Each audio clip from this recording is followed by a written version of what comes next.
எல்லாம் செலவு கிடையாது. 1500 ஒரு செல்போன் வாங்கி கொடுத்தனா அதுவே டூரு கிளம்பிடும்.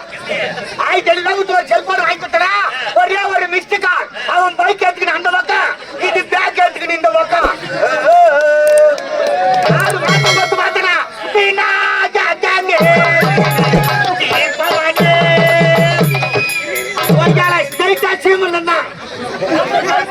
சாமாத்தியார மச்சனாரு. ஒரு பொண்ணுக்கு 1500 6 பொண்ணுக்கு என்னாச்சு? 6 1 6 6 3 9 ஆயிரத்துல 6 பொண்ணு கல்யாணத்தை முடிச்சோமா?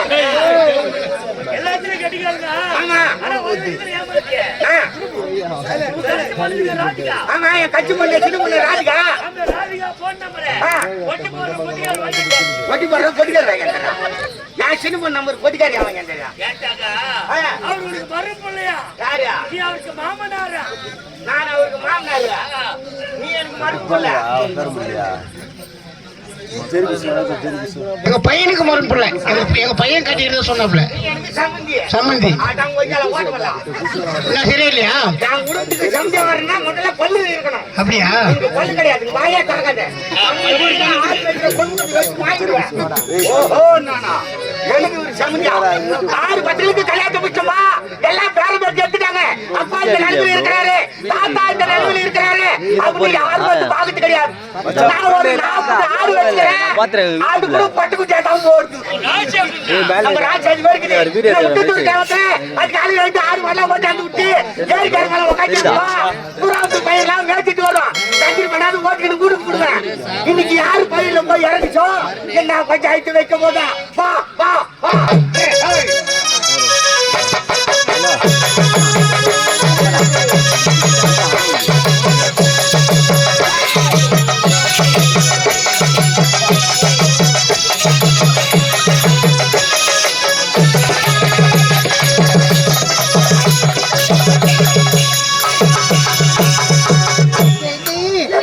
சந்தோஷமா ஆடிக்கிட்டோ இந்த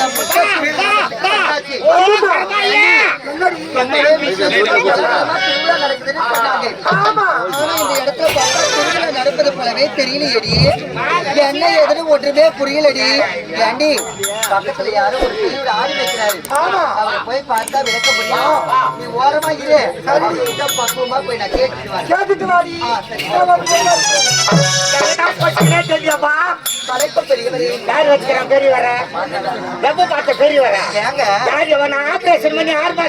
அப்பவே எனக்கு தெரிந்திருந்தா அண்ணாச்சி சப்போர்ட்டான வாங்கி வந்து கொடுத்துட்டு பாத்துட்டு போயிருப்பேன். ஆமா சப்போட்டா வாங்கி சத்துங்க சப்போட்டா பழத்தை சாப்பிடுவாங்க.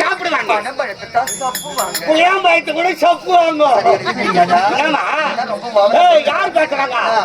ஆடு வைக்கிற கொம்புகிட்ட வச்சு வாங்கிடுவேன்.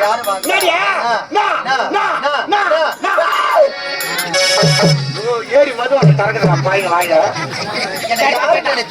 நான் பாக்கிறதுக்கு தாண்டா பொம்பளை, ஆனா பச்சை பொறுக்கினா காஞ்சா பொறுக்க மாட்டியா? நான் பொம்பளைக்கு பொம்பளை, ஆம்பளைக்கு ஆம்பளை ஜாக்கிரதை. எல்லாருக்கும் தெரியுமே, மேல வந்தா பொம்பளை உள்ள போனா ஆம்பளை. மேல வைக்கிறேன் மேல வைக்கிறேன் ப்ளீஸ். என்னவோ தெரியலங்க, உங்ககிட்ட பிடிச்சது என்ன தெரியுமா?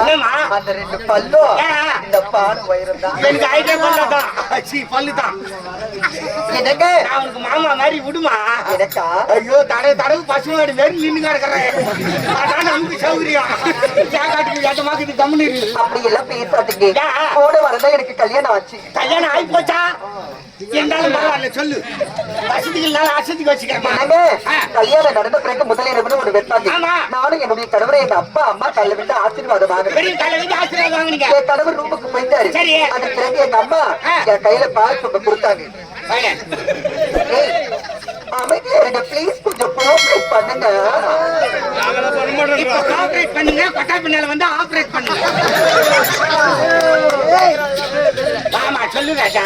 என்னங்க எங்க அம்மா என் கையில பால் சொம்பு கொடுத்தாங்க. சரி பால் சொம்பு எடுத்துக்கிட்டு உதட்டமா சொல்ல வேண்டியதால எங்க அம்மா சொல்லி அனுப்புனாங்க. அம்மா வச்சே அதனால இப்பெல்லாம் நடந்துக்கணும் அப்படின்னு சூச்சமா சொல்லிருப்பாங்க. எடுத்துக்கிட்டு ரூம்ல போனேன்னா அவரு என்ன பாக்கி நான் அவரை பாக்கேன், அவரு என்ன பாக்கி நான் அவரை பாக்கேன். ஏய் ஜோடியா வெடிக்கால வரல பாத்துக்க நடத்துக்க. என்ன சொன்னா பாக்க பாக்கங்கற அதுக்கப்புறம் பால் சொம்பா ஒரு கையில கொடுத்தேன். நன்றி சொல்லுமா. பால் குடிச்சாரு, மீதியை நான் குடிச்சேன். என்னங்க அத்தா மாமா என் செல்லம் என் பட்டு என் வயிறம் என் தன்னம் என் புச்சி.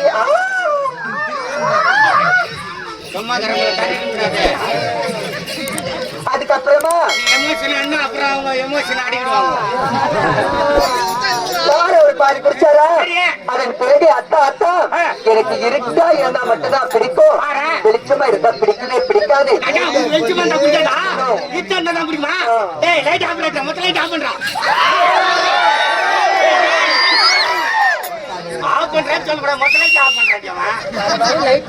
ரொம்ப திமிராயிடுச்சு. அவன் சுத்தி தெரியா சுத்திய போட்டுக்கிறான்.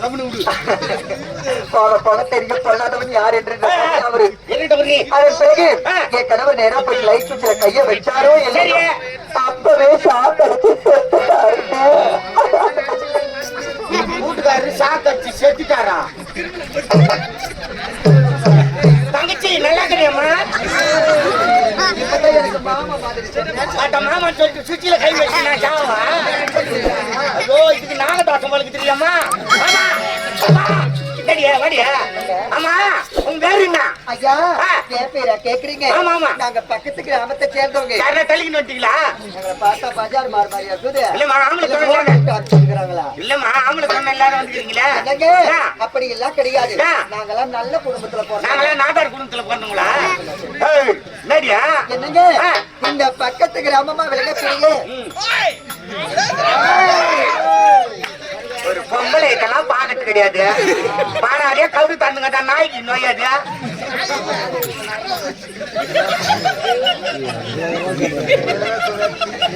நான் தெரியாததான் கேக்குறேன்.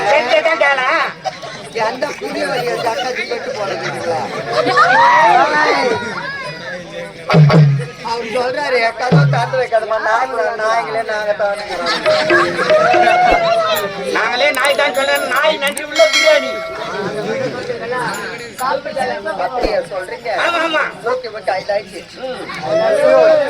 மக்கள் லைக் தான். என்னங்க பக்கத்து கிராமமா விளங்கக்கூடிய இந்த முட்டத்தூர் கிராமத்துல திருவிழா நடக்குதுன்னு சொன்னாங்க. திருவிழா பார்க்க வந்தீங்களா? திருவிழாவை சந்தோஷமா கண்டு கழிச்சிட்டு போலான்னு. பக்கத்து கிராமம் சொல்றீங்க. உங்க பேரு என்னமா? அதேதாங்க. உங்க பேரு அதேதான். அதேதானா?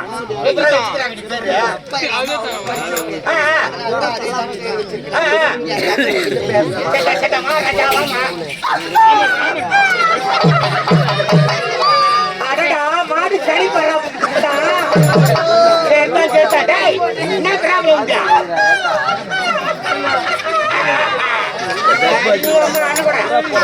என்னாடி பேரு கேக்குற முத்தி காட்டுற சொன்னா ஒரு இடமா நின்று ஒரு இடமா நின்று உங்க பேரு என்ன? நான் நக்கி எடுத்துருவேன். அவர் ரொம்ப கோவக்காரி. அவர்கிட்ட ஒரு அளவுக்கு பொறுமையா நடந்துக்குங்க. சரி சரி கோவப்பட்டெல்லாம் வாரி வெச்சு போட்டுரும். பக்கத்து கிராமம் சொல்றீங்க. இந்த முட்டத்தூருக்கு ஏன் வந்தீங்க? இந்த முட்டத்தூர் கிராமத்துல திருவிழா நடக்குதுன்னு சொன்னாங்க. இந்த திருவிழாவை சந்தோஷமா பார்த்துட்டு போனோம்னு ஓடோடி வந்தோம். ஒரு அம்மன் ஆலயம் என்று சொன்னா ஊர் மைய பகுதியில காணப்படும். அந்த அம்மனுக்கு அபிஷேக ஆராதனை போல நிறைய செய்வாங்க. ஊர் மைய பகுதியில அந்த ஆலயமானது காணப்படும். அந்த ஆலயத்தில் இருக்கக்கூடிய அம்மனுக்கு அபிஷேகம் ஆராதனை போன்ற எல்லாமே நான் சிறப்பா நடக்கும். ஆனா இந்த திருவிழாவை வந்து பார்த்துட்டு ஓடோடி வந்தா இந்த அம்மன் ஆலயப்பட்டது இப்படி பாடுறது காணப்படுகிறது. அந்த காலத்துல ஏரிக்கரை ஓரமா இருக்கு. இந்த அம்மன் யாரு, இவளுடைய பெயர் என்ன, இவளுடைய விஸ்வரூபம் என்ன, இவளுடைய வரலாறு என்னன்னு எங்களுக்கு சத்தியமா தெரியல. அந்த அம்மனுடைய பெயர் என்ன ஐயா? அம்மா ஊர்ல கோயில் இருந்தா ஊர்ல இருக்கும். திருவிழா நடந்தா ஆடம்பரமா நடக்கும். அம்மன் வீதி விழா மாட வேடிக்கை கலைநிகழ்ச்சி நடக்குது. இந்த அம்மனோ ஏரிக்கரை ஓரத்துல இருக்கிறாளே, சோகநிலையில காட்சியளிக்கிறாளே, இந்த அம்மன் பேரு நான் கேட்கிறீங்க. அம்மா இந்த முட்டத்தூர் கிராமத்திலே இந்த அம்மன் பெயர் தான் முட்டத்தூர் செல்லி அம்மன். ஐயா அந்த அம்மனுடைய பெயரை கேட்கும் பொழுது அவ்வளவு அற்புதமா இருக்கு. சக்தி ஒன்று சமய 16 வகை. காஞ்சியிலே காமாட்சி, மதுரையிலே மீனாட்சி, காசியிலே விசாலாட்சி, மலையனூரிலே அங்காள பரமேஸ்வரி, மருவத்தூரிலே ஆதிபரா சக்தி, இது போல அம்மன் கோயில நல்ல முறையோடு போய் தரிசனம் செய்திருக்கிறோம். அந்த அம்மன் முகத்தை பார்க்கும்போது 1000 கோடி சூரிய பிரகாசம் வெளிச்ச போல காட்சி அளிக்கும். ஆனா இந்த அம்மன் முகத்தை பார்க்கும்போது இப்படி சோக நிலையில காட்சி அளிக்கின்றாலே, எதனால இவங்க இப்படி இருக்கா, என்ன காரணம் எனக்கு ஒன்றுமே புரியல. அவளுடைய வரலாறு உங்களுக்கு தெரியுதா? இந்த அம்மன் ஏன் சோக நிலையில காட்சி அளிக்கிறா? ஆலயத்தின் முன்பு ஒரு மனித சிலை வச்சிருக்கிறாங்க. ஏன் இந்த அம்மன் இந்த சோக நிலையில காட்சி அளிக்கிறான்னு கேக்குறேன். அம்மா, பூலோகத்துல மனிதரா பிறந்தா நமக்கு தான் இன்பம் துன்பம் கஷ்டம் வரும்னு கேள்விப்பட்டிருக்கீங்க. ஆனா இந்த தாயானவள் ஒரு நேரத்தில் பூலோகத்தில் ஒரு மாநில இடத்தில் அமர்ந்து கொண்டு கேட்கக்கூடாத வரத்தை கேட்டு இவள் கொடுக்கக்கூடாத வரத்தை கொடுத்து படாத துன்பத்தை அனுபவிச்சு இந்த சோக நிலையில காட்சி அளிக்கிறாமா. ஐயா, கேட்க கூடாத வரத்தை கேட்டு கொடுக்க கூடாத வரத்தை கொடுத்து படாத துன்பம் எல்லாம் பட்டு இந்த சோக நிலையில் இந்த முட்டத்தூர் செல்லி காட்சி அளிக்கிறாள். அப்படி என்றால் நம்முடைய வரலாறு உங்களுக்கு தெரியும். இந்த அம்மனுடைய வரலாறு தெரியுமான்னு கேட்கிறேன். இந்த அம்மனுடைய வரலாறு நான் நேரடியா போய் பார்க்கறதாலும் எனக்கு முன்னிருக்க தெரியுமா சொல்லி இருக்கிறாங்க. ஏதோ இந்த கோணாருக்கு தெரியும் சொல்லி சொல்றேமா. கேட்டுக்கிட்டே வரீங்களா? கேட்டுக்கிட்டே வரீங்களா? அம்மா, கைலாயத்திலே சிவபெருமான பார்வதி உலாவிக் கொண்டிருக்கும்